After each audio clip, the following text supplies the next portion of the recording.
Hello guys, I'm Allan Elarde and here I will discuss my Electronics 1 laboratory project, the MOSFET amplifier circuit.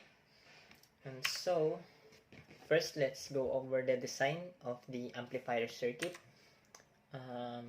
This is the design of my amplifier circuit. I use the MOSFET, or also known as the metal oxide semiconductor field effect transistor.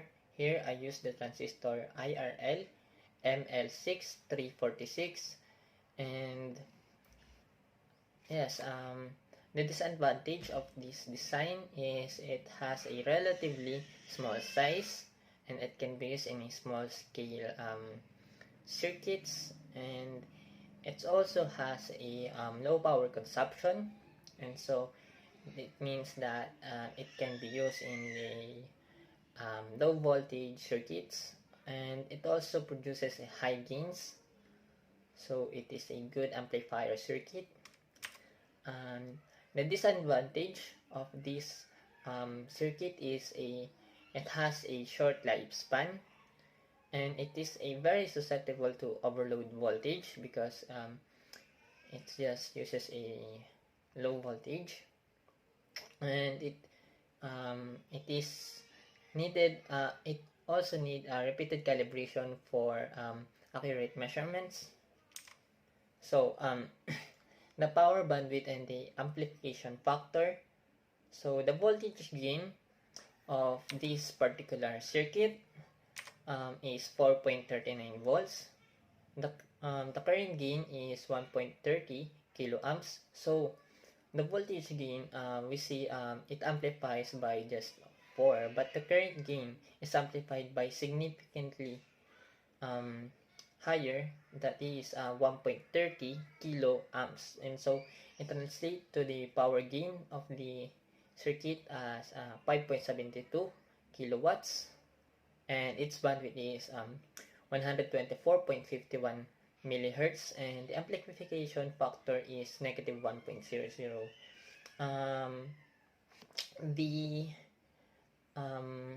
The computation of these values will be discussed in detail later in the demonstration.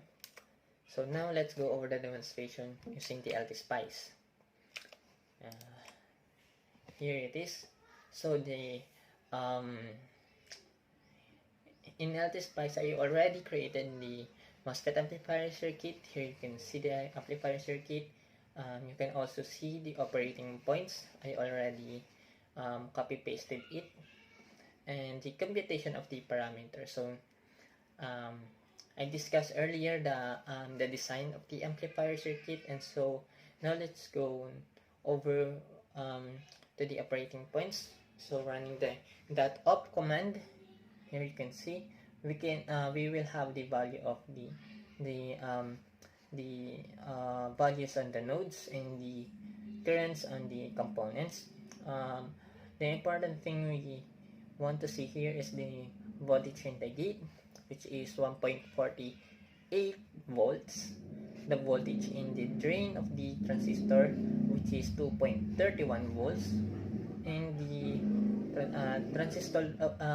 the voltage in the source of the transistor, which is 538.98 volts millivolts, and the currents in the transistor. The current in the transistor in the drain is, here you can see, as 26.95 milliamps, and the current in the gates is negative 1.19 times 10 raised to negative 10, and the current in the source is negative 26.95 millivolts and milliamps. This current in the drain and the current in the source will be important later for the computation of the amplification factor. And so now let's discuss the computation of the parameters: the voltage gain, the current gain, power gain, the bandwidth, and the amplification factor. the voltage gain, and first, before we discuss the computation of the parameters, we first need to simulate. Yeah. We will simulate the circuit using transient analysis, and we will add the traces of the voltage in the input. Here we can see the voltage in the input. The peak-to-peak voltage is almost 200 millivolts, we can see. And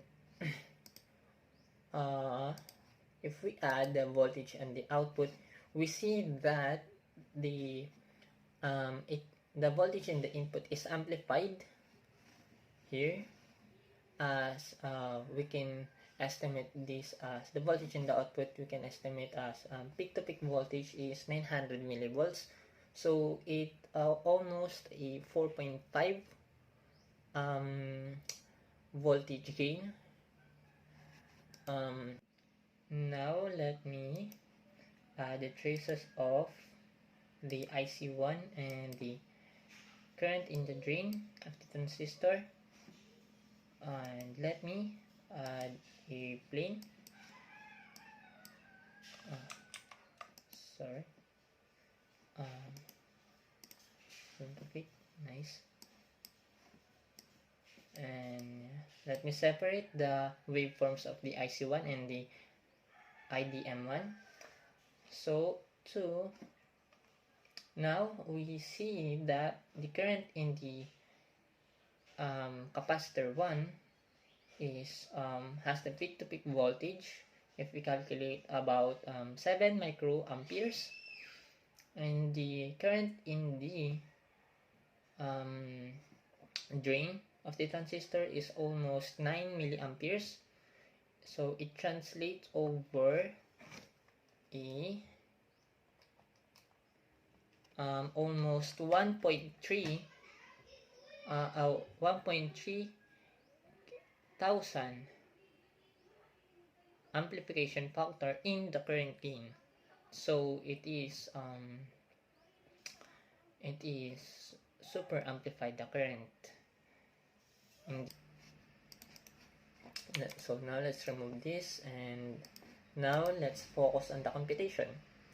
So the voltage gain, we should for the computation of the voltage gain, we need to find the peak-to-peak voltage of the input, so, and assign it to the variable VIPP, and the voltage in the output, and assign it in the variable VOPP. And now in computing the voltage gain, we just divided, and we just need to divide VOPP by VIPP, and we will get the volt and assign it in the variable AV, or the voltage gain. For the current gain, we need to find the current in the peak-to-peak current in the IC1, and the peak-to-peak voltage and peak-to-peak current in the drain of the transistor, and assign it to the variable I out. And